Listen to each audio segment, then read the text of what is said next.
Middlesex County Courthouse, Cambridge, Massachusetts, January 16, 1946. Malcolm Little stood before Judge Donald Macaulay in a packed courtroom that reeked of sweat, anger, and predetermined outcomes. Malcolm was 20 years old. He'd been arrested for burglary alongside 3 accomplices, his friend Malcolm Shorty Jarvis and 2 women, Beatrice Caragulian, who went by B, and her sister. The stolen property was minimal: watches, jewelry, pawnable items from suburban homes. First-time offense for Malcolm. In normal circumstances, a young man with no prior convictions might receive probation, maybe 6 months in county jail. But these were not normal circumstances, because sitting in the courtroom gallery visible to everyone was Sophia, Malcolm's girlfriend, white, beautiful, unapologetic. The prosecutor had made sure. Emphasize her presence repeatedly. Not just the crime, not just the stolen goods, but the real offense that had brought the full weight of the Massachusetts justice system down on Malcolm Little's head. A black man in an intimate relationship with a white woman. Judge Macaulay looked at Malcolm with open contempt. He didn't hide it. He didn't need to. This was 1946. Jim Crow didn't just exist in the South. It thrived in the North too, wearing the mask of law and order. The judge spoke slowly, making sure every word landed like a gavel. Mr. Little, the crime you've committed would normally warrant 6 months to a year, but you are clearly a danger to society, not just because of theft, but because of your flagrant disregard for moral and racial boundaries. He paused. Malcolm's lawyer said nothing. There was nothing to say. I'm sentencing you to 8 to 10 years in state prison. The courtroom gasped. Even the prosecutor looked surprised. Malcolm's face didn't change. He'd learned in the streets never to show shock, but inside something broke. 10 years for burglary. His white accomplices received lighter sentences. Sophia walked out of the courtroom a free woman. And Malcolm Little, Detroit Red, the hustler who thought he could outrun everything, realized he'd been caught by something he never saw coming. Not the law, racism wearing a judge's robe. Malcolm Little hadn't always been Detroit Red. He was born in Omaha, Nebraska in 1925, the son of a Baptist preacher and a homemaker. His childhood was defined by violence that never made headlines. When Malcolm was 6, his father, Earl Little, was found dead on streetcar tracks, skull crushed. Body mangled. The official report said accident. Malcolm's mother said murder. Earl had been an outspoken supporter of Marcus Garvey's black nationalist movement. The Ku Klux Klan had threatened the family repeatedly, even burning down their home in Lansing, Michigan. After Earl's death, Malcolm's mother, Louise, struggled to hold the family together. 8 children, no husband, no income. The state stepped in, placing the children in foster care, institutionalizing Louise for mental illness brought on by grief and poverty. By 13, Malcolm was effectively orphaned. By 15, he'd moved to Boston to live with his half-sister Ella. Boston was supposed to save him. Instead, it introduced him to a world that would consume him for the next 5 years. In Boston's Roxbury neighborhood, Malcolm discovered a version of black life he'd never seen in small-town Michigan. Zoot suits with wide lapels and pegged pants, jazz clubs where Duke Ellington and Count Basie played to packed houses, hustlers who moved with confidence and style through a world that tried to make them invisible, who carried themselves like royalty even when sleeping in flop houses. Malcolm was tall, over 6 feet, light-skinned with reddish-brown hair that earned him the nickname Red. He was sharp, funny, charming in a way that disarmed people before they realized they were being hustled. He started shining shoes at the Roseland Ballroom, a dance hall where white and black patrons mixed in ways that were forbidden in most of America. White women would come to Roxbury on Friday nights seeking the thrill of jazz and the forbidden proximity to black men. White men came for the music and left pretending they hadn't noticed. The racial mixing, Malcolm watched it all. The hypocrisy, the desire, the way rules dissolved in darkness and reasserted themselves in daylight. That's where he learned the fundamental lesson of American racism. The rules existed to be broken by those with power and enforced against those without it. Malcolm evolved from shoeshine boy to numbers runner to marijuana dealer to stick-up artist to burglar. Each step deeper into the criminal underworld felt like success because it came with money, respect, and the intoxicating feeling of beating a system designed to crush him. He became Detroit Red, a name that carried weight in the streets of both Boston and Harlem, where he spent increasing amounts of time. He wasn't the toughest, he wasn't the most violent, but he was clever, quick-thinking, and willing to take risks that more cautious men avoided. He knew how to talk his way into trust and out of trouble. He moved between worlds, black Roxbury and white Boston, legal and illegal, charming and dangerous, with an ease that was both his greatest skill and his fatal flaw, because moving between worlds meant never fully belonging to either, and it meant eventually both would turn on him. Malcolm met Sophia in late 1943 at the Roseland Ballroom. He was 18, still new to the hustler life but learning fast. She was older, maybe 23 or 24, though she lied about her age depending on who was asking. Sophia wasn't her real name. It was Beatrice Karagulian, the daughter of Greek immigrants who'd worked their way into respectability and middle-class stability.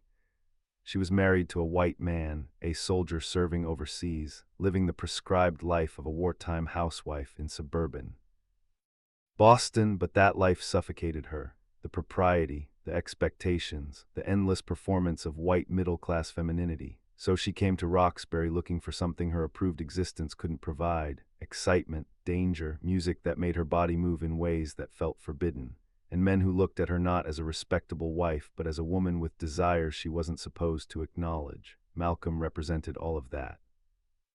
He was handsome in a way that photographs from that era only partially capture, tall, lean, with sharp features and an intensity that drew attention. He was charismatic, funny, dangerous in a way that didn't threaten her physically but thrilled her socially and emotionally. They started an affair, not a romance in the conventional sense. Malcolm would later admit with brutal honesty that he didn't love Sophia. He loved what she represented: status, rebellion, proof that he could possess what white men claimed exclusive ownership of, the ultimate middle finger to a society that told him he was less than human, that his desire for white women was criminal while white men's exploitation of black women was tolerated or ignored. Having a white woman on his arm was power in the street economy of 1940s black Boston. Other hustlers noticed with envy and respect. White men seethed with rage they couldn't express directly without admitting the relationship existed. And Malcolm, young and reckless and hungry for validation, didn't care about the consequences. He thought his cleverness would protect him. He should have known better. The relationship violated every racial taboo in America. Interracial relationships were illegal in many states. In Massachusetts, they weren't technically illegal, but they were socially unacceptable to the point of being dangerous. White men had lynched black men for less, even in the North, even in Boston. Malcolm knew this, Sophia knew this, but they were young and stupid and convinced they were smarter than the system. They weren't. By 1945, Malcolm's hustling had escalated. Small-time burglaries, breaking into wealthy homes in the suburbs while the owners were away. Stealing jewelry, watches, anything pawnable. It was sloppy work, no planning, no sophistication, just desperation dressed up as confidence. Malcolm and Shorty recruited Sophia and her sister to help. The women could move through white neighborhoods without suspicion. They'd scout locations, identify easy targets. Then Malcolm and Shorty would do the actual burglary.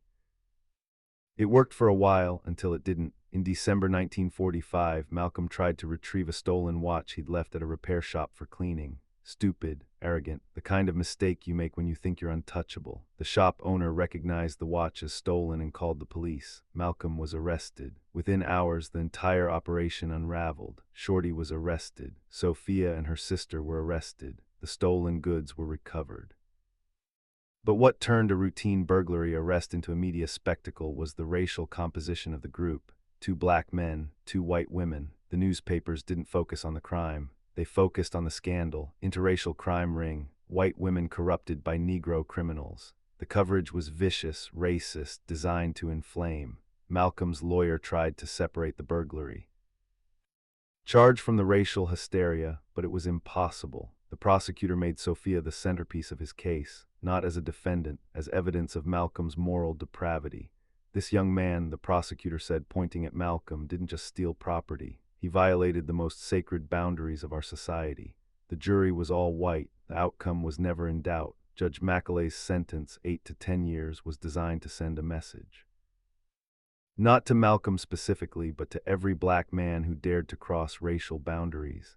The actual stolen property was worth maybe a few $100s. Malcolm's co-defendants, all involved in the same crimes, received lighter sentences. Shorty got 8 to 10 as well, but he had prior convictions. Sophia and her sister received probation. The disparity was obscene, but it was Legal, Malcolm's lawyer filed no appeal. What would be the point? The system wasn't broken. It was working exactly as designed. Malcolm was transferred to Charlestown State Prison in February 1946. He arrived angry, not the righteous anger that leads to resistance, the corrosive anger that destroys from within. He cursed the guards. He fought other inmates. He refused to participate in prison programs.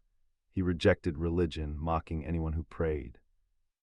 The guards called him Satan, and Malcolm wore the name like armor. If the world wanted him to be a monster, he'd be a monster. But something unexpected happened in that cage. Malcolm met people who refused to let him stay Satan. Inmates like Bimbi, who showed him that intelligence was a weapon more powerful than rage. Family members who wrote letters urging him to use his time, not waste it, and eventually the teachings of Elijah Muhammad and the Nation of Islam, which gave structure to his anger and a framework for understanding the forces that had destroyed his family and stolen his freedom.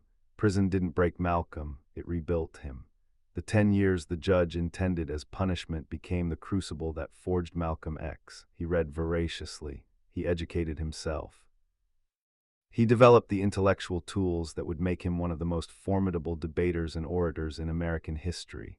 And he did it all fueled by the memory of that courtroom, the judge's sneer, the unequal sentencing, the proof that in America being black wasn't just a disadvantage. It was a crime. Malcolm was paroled in 1952 after serving 6 years. He walked out of prison a different person. Detroit Red was dead. Malcolm Little, the naive kid who thought he could hustle his way to respect, was dead. Malcolm X emerged.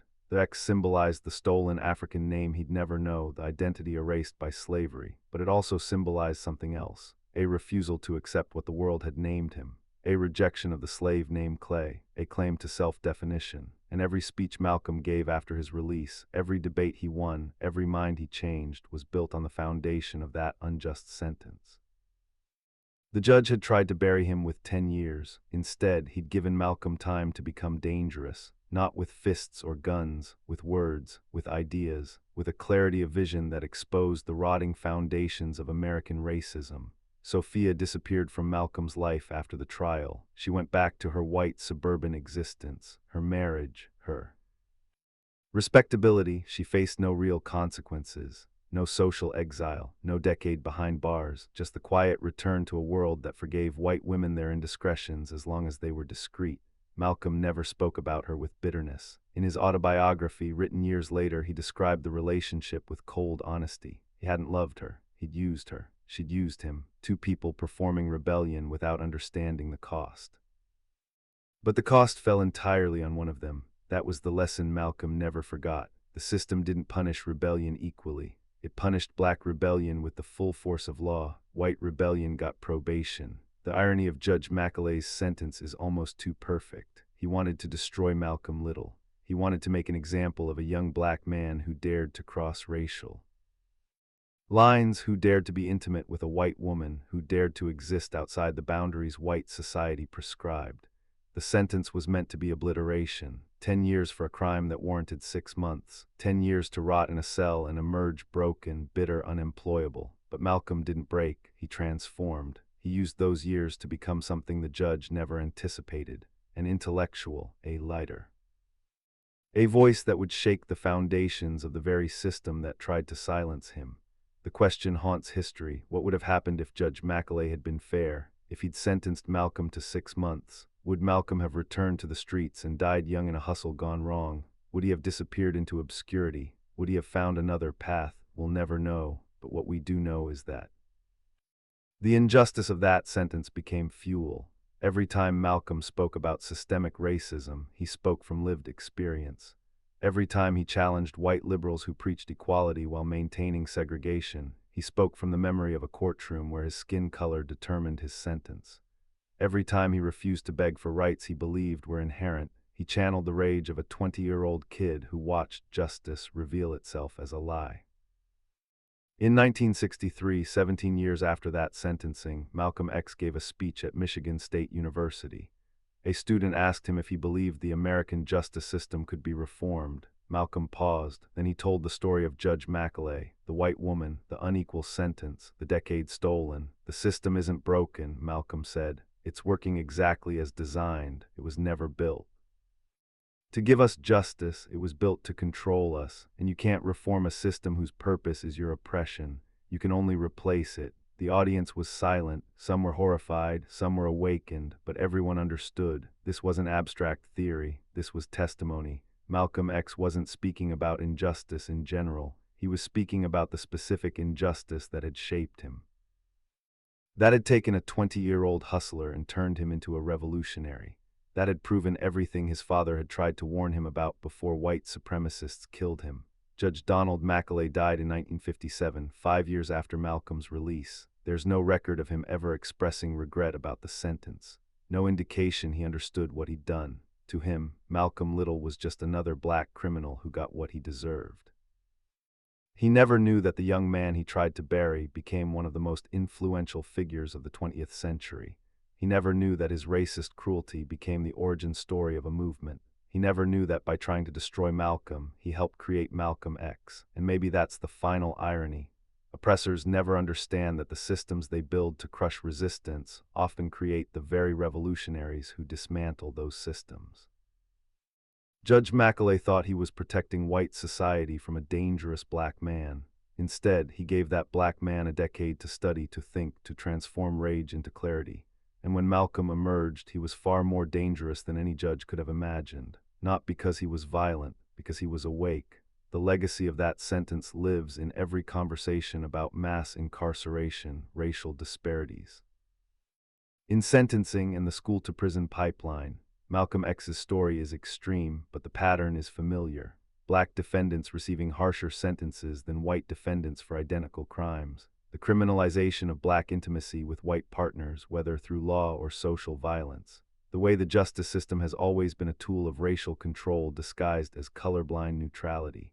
Malcolm understood all of this not through academic study, but through direct experience. He'd stood in that courtroom, he'd heard the judge's words, he'd served the time, and he'd emerged with a testimony that couldn't be dismissed or debated. When Malcolm X said the system was rigged, he wasn't theorizing, he was reporting, and the power of his voice came from the fact that he'd survived what was meant to destroy him. Judge Macaulay gave him 10 years. Malcolm X turned those years into a weapon, and the world would never be the same.